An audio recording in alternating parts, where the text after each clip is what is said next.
Bonjour tout le monde, j'ai Philippe Bélanger au bout du fil, spécialiste des microcaps pour Espace MC. Bonjour Philippe. Bonjour David.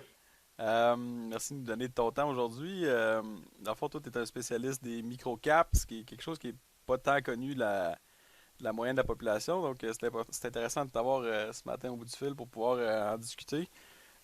Pour commencer, j'aimerais savoir, dans le fond, c'est quoi ton cheminement, ton expérience, de où tu viens, qu'est-ce que tu as fait pour pouvoir devenir un spécialiste des microcaps en général, là? Personnellement, je dirais que ça a été un long cheminement, là.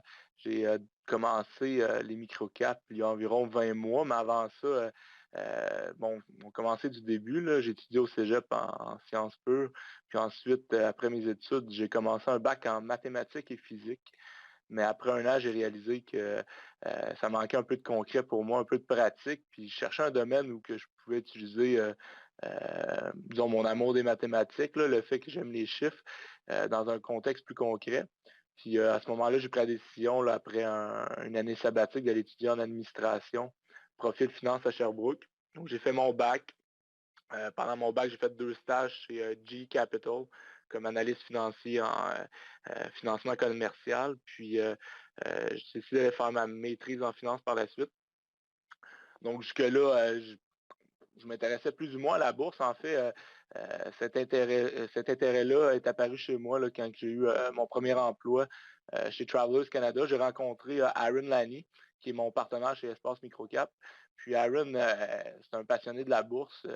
Il investit depuis que 18 ans environ, depuis que l'âge de 18 ans. Là. Il parlait souvent de bourse au travail. Puis au début, ça m'intéressait plus ou moins. À un moment donné, j'ai porté attention à ce qu'il disait. Puis plus je l'écoutais, plus je trouvais sa stratégie intéressante. C'est à peu près au même moment que lui a commencé à s'intéresser au microcap. Donc, en parlant avec lui, c'est là que j'ai été, disons, introduit au microcap. Puis, j'ai commencé à développer ma stratégie. Donc, ça, c'est il y a 20 mois environ. Dernièrement, j'ai pris la décision d'arrêter de travailler. Donc, j'ai quitté mon emploi chez Travelers en août dernier. Euh, pour terminer ma maîtrise, en fait, j'avais fait tous les cours, mais j'avais comme pas terminé mon essai final, un essai intervention. Donc, je me suis trouvé un sujet qui est lié à ma nouvelle passion des microcaps. Là. Donc, je travaille présentement avec Hillsdale Investment Management à Toronto. Puis, je fais une recherche là, pour développer un filtre pour trouver des microcaps intéressantes sur le marché. OK, mais là, on parle beaucoup de microcaps. Dans le fond, peux-tu nous définir concrètement là, qu'est-ce qui est un microcap? C'est quoi la différence avec une action standard ou même avec les autres produits financiers qu'on peut retrouver sur les marchés, là? Ben, quand je parle de microcap, je parle d'une entreprise publique. Euh, donc, avant peut-être de définir c'est quoi la capitalisation d'une entreprise, c'est simplement le nombre d'actions en circulation qu'on multiplie par le prix. Donc, ça va donner la valeur de l'équité de l'entreprise. Par exemple, récemment, dans les nouvelles, on parlait d'Apple qui a atteint une capitalisation de 700 milliards de dollars. Bien, dans le cas d'une microcap, on va utiliser le terme lorsque la capitalisation est inférieure à 300 millions de dollars. Mais moi, plus particulièrement, je fais du microcap, mais je m'intéresse surtout à des entreprises qui ont une capitalisation en bas de 100 millions de dollars. Donc, on est, je dirais, dans le nano-cap, en fait. Là. OK. Donc, c'est vraiment des petites compagnies. Est-ce qu'ils sont sur quel marché? Disons, je veux trouver un microcap. Ce serait à quel endroit que je pourrais trouver ça? Est-ce que c'est sur... est-ce que je vois sur Internet, je tape microcap? Est-ce que c'est le Nasdaq, c'est le TSX? C'est un peu mêlant, dans le fond, pour le commun Non, des je comprends. mortels. Non, c'est sûr, certains microcaps, la définition, en fait, il peut y avoir des microcaps sur tous les marchés boursiers, là, que ce soit au Canada, aux États-Unis ou euh, en Europe. En fait, moi, je m'intéresse surtout au marché canadien, américain. Sur ces marchés-là, les bourses, là, où en général, on va trouver des microcaps, ça va être le TSX Venture au Canada. Euh, il y en a aussi sur le Nasdaq aux États-Unis, mais sinon, ça va être ce qu'on appelle des OTC markets, là, des euh, over-the-counter en anglais. Là, je ne connais pas le terme exact en français, mais c'est des bourses de moindre qualité que le Nasdaq ou le New York Stock Exchange. Donc, c'est, disons, j'appelle ça un peu le Far West. Là. Euh, c'est des penny stocks en général, puis parmi tous ces penny stocks-là, disons qu'en aux États-Unis et au Canada, il y a peut-être 50 000 compagnies là, qui rencontrent la définition d'une microcap. Donc, parmi ces 50 000 compagnies-là, là, il n'y en a pas. Je dirais que la grande majorité ne sont pas très intéressantes. Puis moi, ce que j'essaie, c'est de fouiller pour trouver le diamant brut parmi toute la terre noire et disons, le n'importe quoi qu'on peut trouver là, en creusant dans ces marchés-là. Ok, parce que, dans le fond, là, je déborde un petit peu. Je veux juste savoir, est-ce que ça semble être quand même assez facile, finalement, de rentrer en bourse ou en tout cas d'avoir un microcap à offrir aux investisseurs? S'il y en a tant que ça, est-ce que ça veut dire que Ah, il y en a n'importe qui, beaucoup. n'importe quelle compagnie, disons, moi je suis propriétaire d'une compagnie qui vend des souliers, est-ce que je peux m'introduire en bourse avec un microcap comme ça ou... euh, Ben, il y a des coûts pour s'introduire en bourse, là. Donc pour être listé sur le TSX Venture, je ne connais pas les frais exacts, là, mais j'estimerais que c'est probablement là, comme 200 à 300 000 uniquement au niveau des frais d'inscription, mais il y a des exigences réglementaires pour satisfaire, disons, pour pouvoir être listé sur le TSX Venture. Puis ces exigences-là vont amener des dépenses supplémentaires, là, que ce soit au niveau légal, là, euh, euh, par exemple, l'exigence d'avoir un prospectus pour présenter aux investisseurs. Donc, c'est assez, ça coûte cher d'être coté à la bourse, donc il faut avoir une raison d'être coté publiquement. Et en général, ça va être parce que l'entreprise va avoir besoin de lever des capitaux, puis que les marchés traditionnels ne sont pas disponibles. Le marché de la dette n'est pas disponible pour lever du capital ou private equity.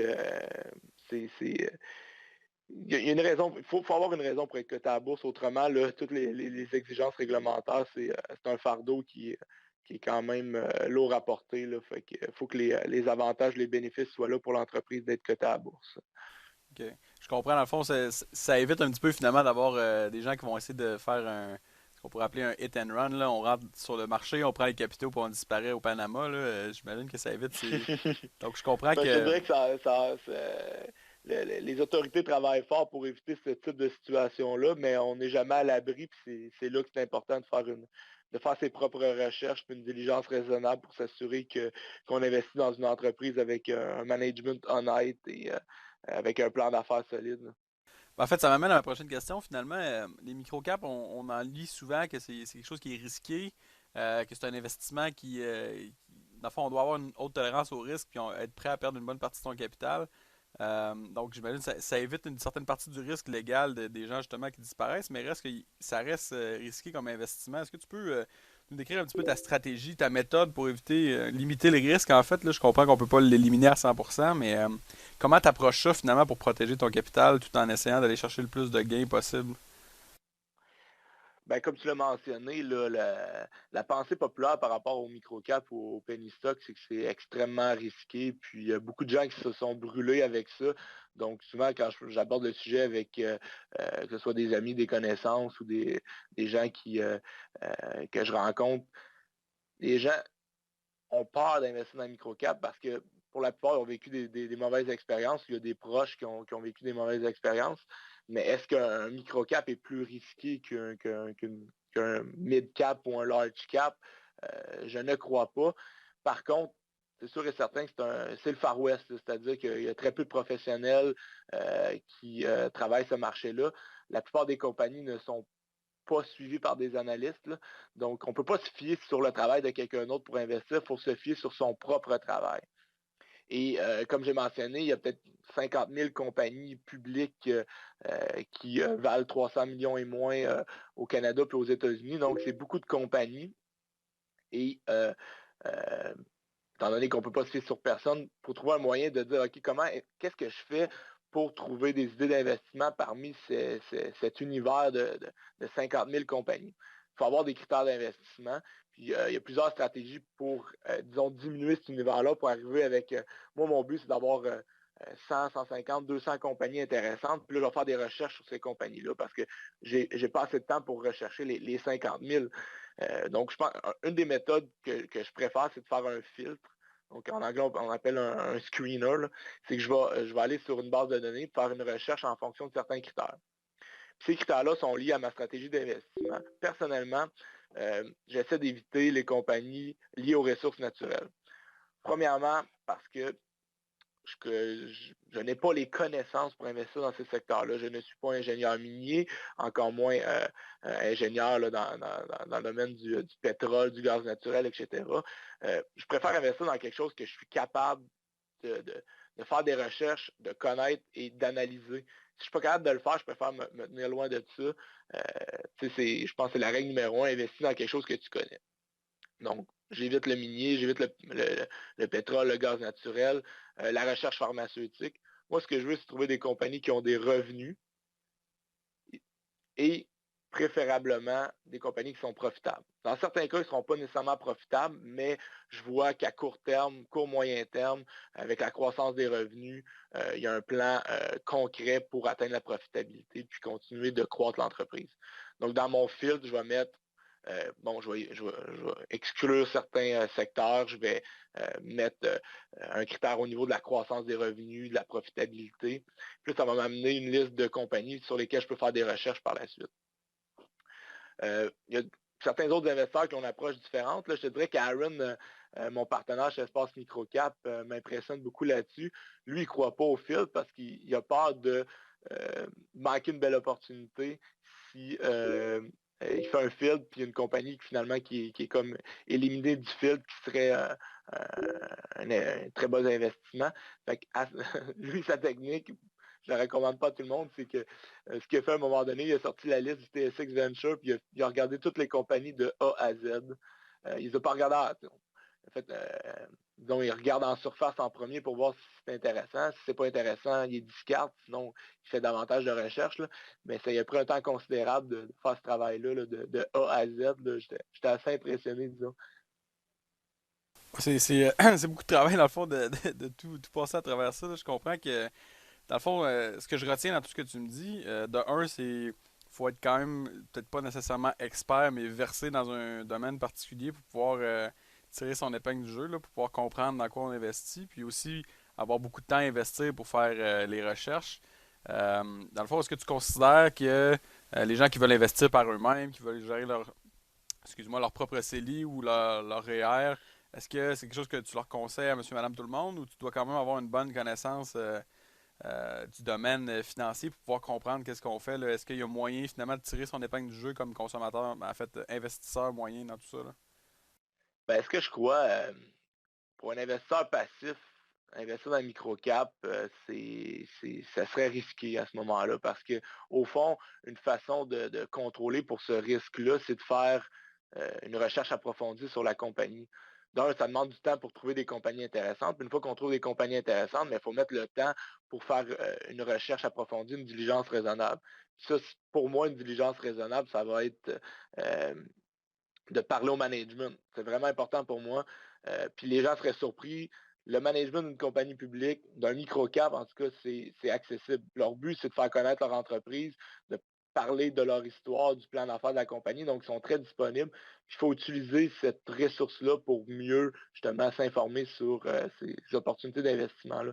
Donc, parmi ma stratégie, j'aime beaucoup euh, parmi les outils, si on peut dire, là, les trucs que j'ai, ben, je parle au management, je pose mes questions, je creuse, je peux parler à des clients, des fournisseurs, des gens de l'industrie. Bref, ça demande du temps. C'est sûr un investisseur passif, mais ce n'est pas aussi accessible pour lui de pouvoir faire la même chose que je fais. Par contre, ce qui est toujours possible pour quelqu'un qui voudrait s'aventurer dans le microcap, ce serait de trouver des sources d'informations fiables, des investisseurs qui ont cette stratégie-là et qui ont démontré une performance solide par le passé.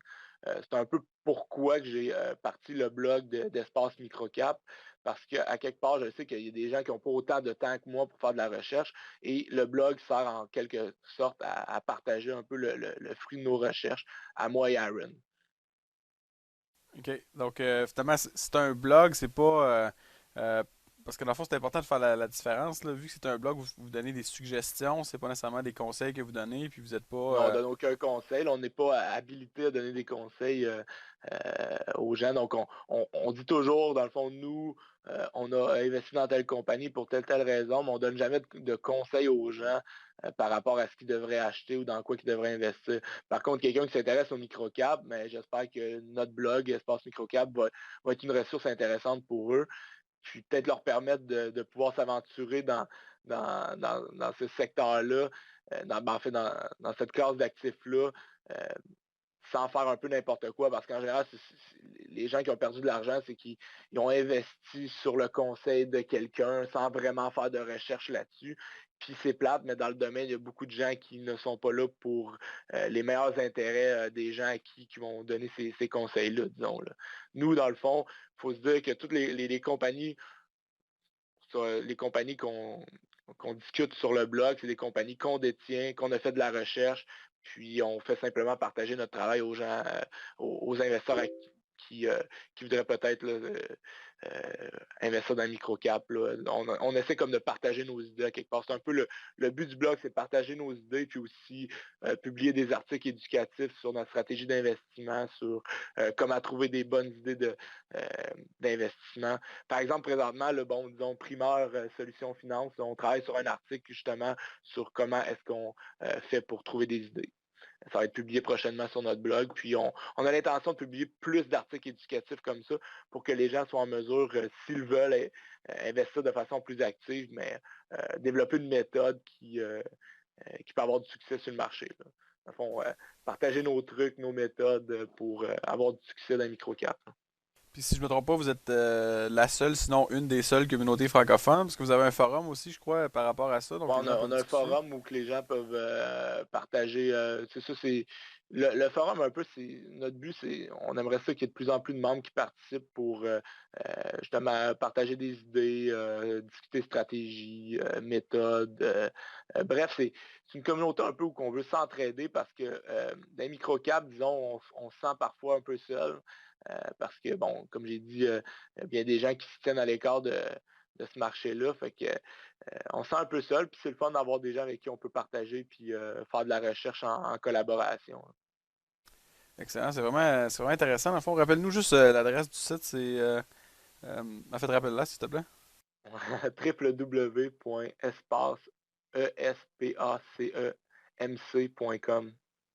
Ok, excellent. Donc, on invite les gens à aller faire un tour, c'est sûr. Là. Je suis allé moi-même, là, puis c'est vraiment super intéressant. Puis, moi-même, j'en tire beaucoup d'informations là, par rapport au microcap. C'est pas quelque chose qui est couvert beaucoup dans les médias mainstream. Donc, l'utilité de votre site est vraiment importante, finalement. Là. Donc, on va vous suivre, c'est sûr, avec Solutions Finance. On va suivre l'évolution de votre site, puis de ta carrière aussi, Philippe. Là. Merci de nous avoir Parfait. accordé ton temps aujourd'hui. C'était vraiment gentil. Puis, probablement qu'on va pouvoir se reparler dans le futur là, pour pouvoir faire d'autres entrevues sur des sujets peut-être plus pointus, là, toucher un peu plus dans le détail ce que le microcap ou les stratégies plutôt que en général. Là. Donc, merci beaucoup Ben, de nous avoir. merci David pour m'avoir donné l'occasion de me présenter. Puis je vais en profiter aussi pour vous féliciter pour votre projet. Là. Je pense que Solutions Finance pourrait devenir la référence au Québec là, pour tout ce qui est investissement, finances personnelles, etc. Puis euh, disons que nous, on est plus spécifique dans le microcap, là, mais on aime beaucoup ce que vous faites.